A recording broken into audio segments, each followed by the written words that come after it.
Nessa segunda parte, vamos apagar esses elementos daqui e vamos calcular esses pontos aleatórios com algum controle paramétrico sobre eles. A primeira coisa que eu vou fazer é definir um plano. Poderia definir no rinoceros e selecionar ele por aqui, mas vou em superfície, definir uma superfície plana, melhor dizendo. Eu tenho aqui plane surface e posso dizer, posso usar essa superfície para gerar pontos aleatórios que estejam contidos diretamente na superfície. Em vetores aqui em grid, eu posso usar um populate 2D, que seria funcional para esse elemento, e posso usar um populate geometry, onde eu aplico uma geometria e ela gera uma série de pontos aleatórios para mim. Primeiros controles que eu tenho que ver é o count e o seed, eles são mais importantes desse componente. Eu vou criar aqui um slider numérico com 100, com 200 unidades, vou editar ele aqui. Vou botar de 0 a 200, esses valores que podem ser criados de pontos. E aqui, colocando ele na contagem, ele continua em 100, mas eu posso aumentar ou diminuir o número de pontos aleatoriamente gerados. Para controlar o aspecto aleatório, a gente usa um conceito de computação aqui chamado de seed, uma semente. E geralmente são assim que os pontos pseudo-randômicos, os pontos aleatórios, valores aleatórios são gerados em computação. Quando você muda a semente, ele gera pontos aleatórios a partir de novos conjuntos de pontos gerados aleatoriamente. E aqui a gente consegue mudar rapidamente a nossa malha. Bom, eu já tenho um conjunto de pontos, eu já tenho uma borda, eu já tenho aqui um conjunto de pontos, e eu consigo trabalhar com eles parametricamente, gerando essas células dessa maneira. Ok, organizar aqui um pouco mais. Estão aqui minhas células geradas. Esses elementos aqui são polígonos fechados. Se a gente for dar uma olhada na saída, são esses polígonos ao redor desses pontos de célula aqui. Uma forma muito interessante de trabalhar esses polígonos são curvas de polinômios, né? Uma forma de trabalhar com esses polígonos é através, gerando superfícies escalonadas para dentro desses objetos, criando bordas internas. Ao invés de ele ter só uma linha de borda, a gente vai querer criar bordas internas. Para isso eu vou usar um comando chamado scale.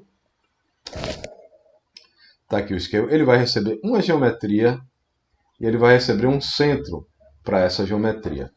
Como aqui eu tenho uma lista, minha saída daqui é uma lista de polilinhas, aqui eu estou, por padrão, recebendo o ponto 0, que é a origem do espaço, como elemento dessa lista.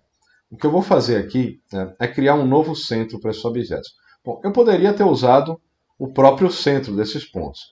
Na maioria dos casos ele faz estar bem perto do ponto central, disso daqui, do centro de massa dessa figura plana, mas em nem todos os casos. Por exemplo, quando eu tenho uma borda, tem uma chance grande de eu ter um elemento muito próximo da borda e ele ficar mais angulado, ter medidas um pouco diferentes entre os lados, entre as espessuras. É uma possibilidade, mas em geral a gente usa o comando área.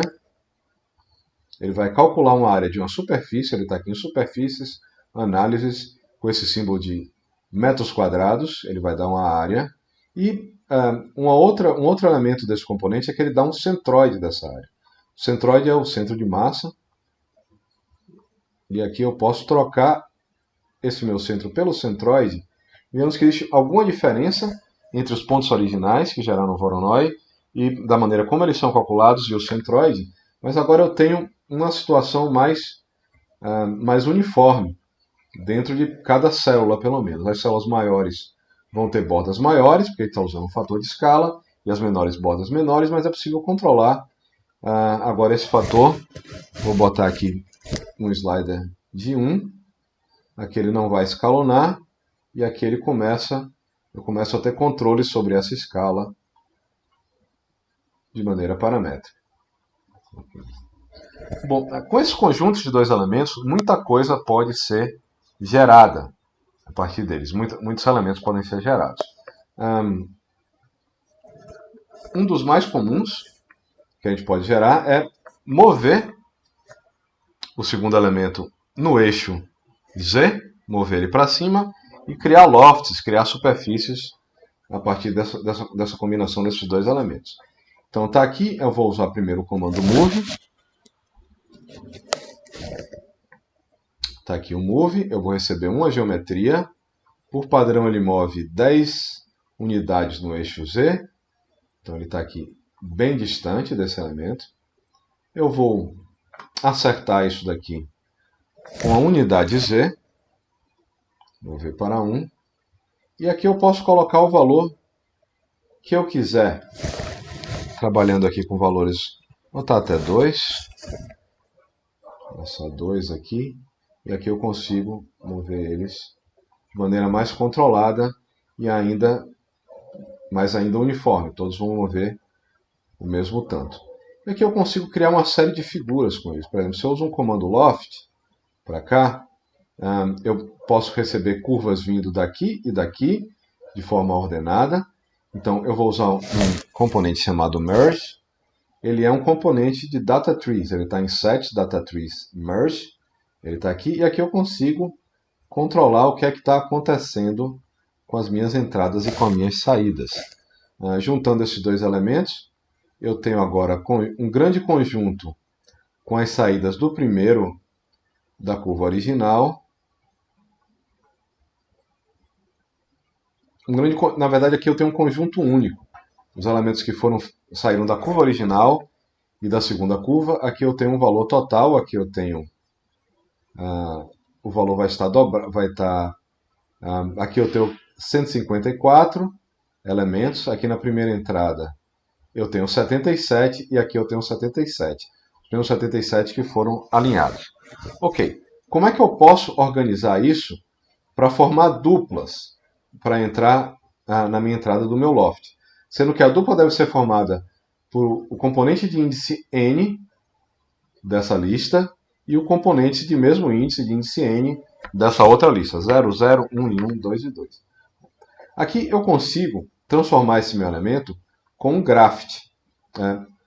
Quando eu aplico o graft, existe um componente para o graft, tá? E ele pode ser aplicado diretamente numa lista.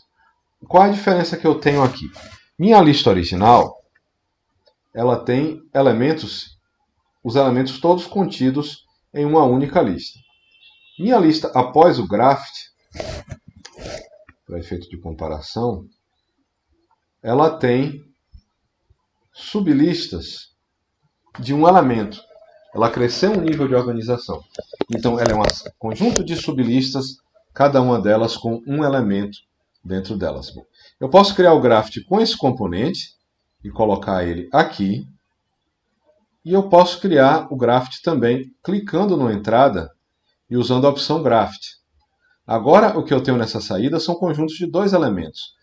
O elemento de índice 0 é da curva que entrou primeiro no componente merge e o componente de índice, a lista de índice 1, o elemento de índice 1 é o que entrou em segundo nessa lista. Agora, quando eu aplico essa lista pela entrada de curvas, ela vai gerar um loft para cada conjunto de duas curvas aqui. Aqui tem um pequeno erro, tá?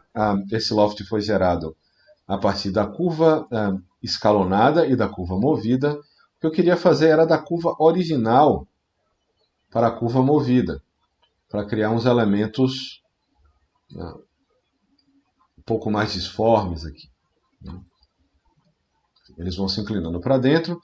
Eu vou selecionar todos os elementos, menos o meu loft. Vou clicar no espaço em branco da tela e tirar o preview para observar simplesmente o que é que está acontecendo aqui com esse componente. Então aqui eles foram movidos, ok. E eu tenho uma superfície gerada por esses elementos aqui.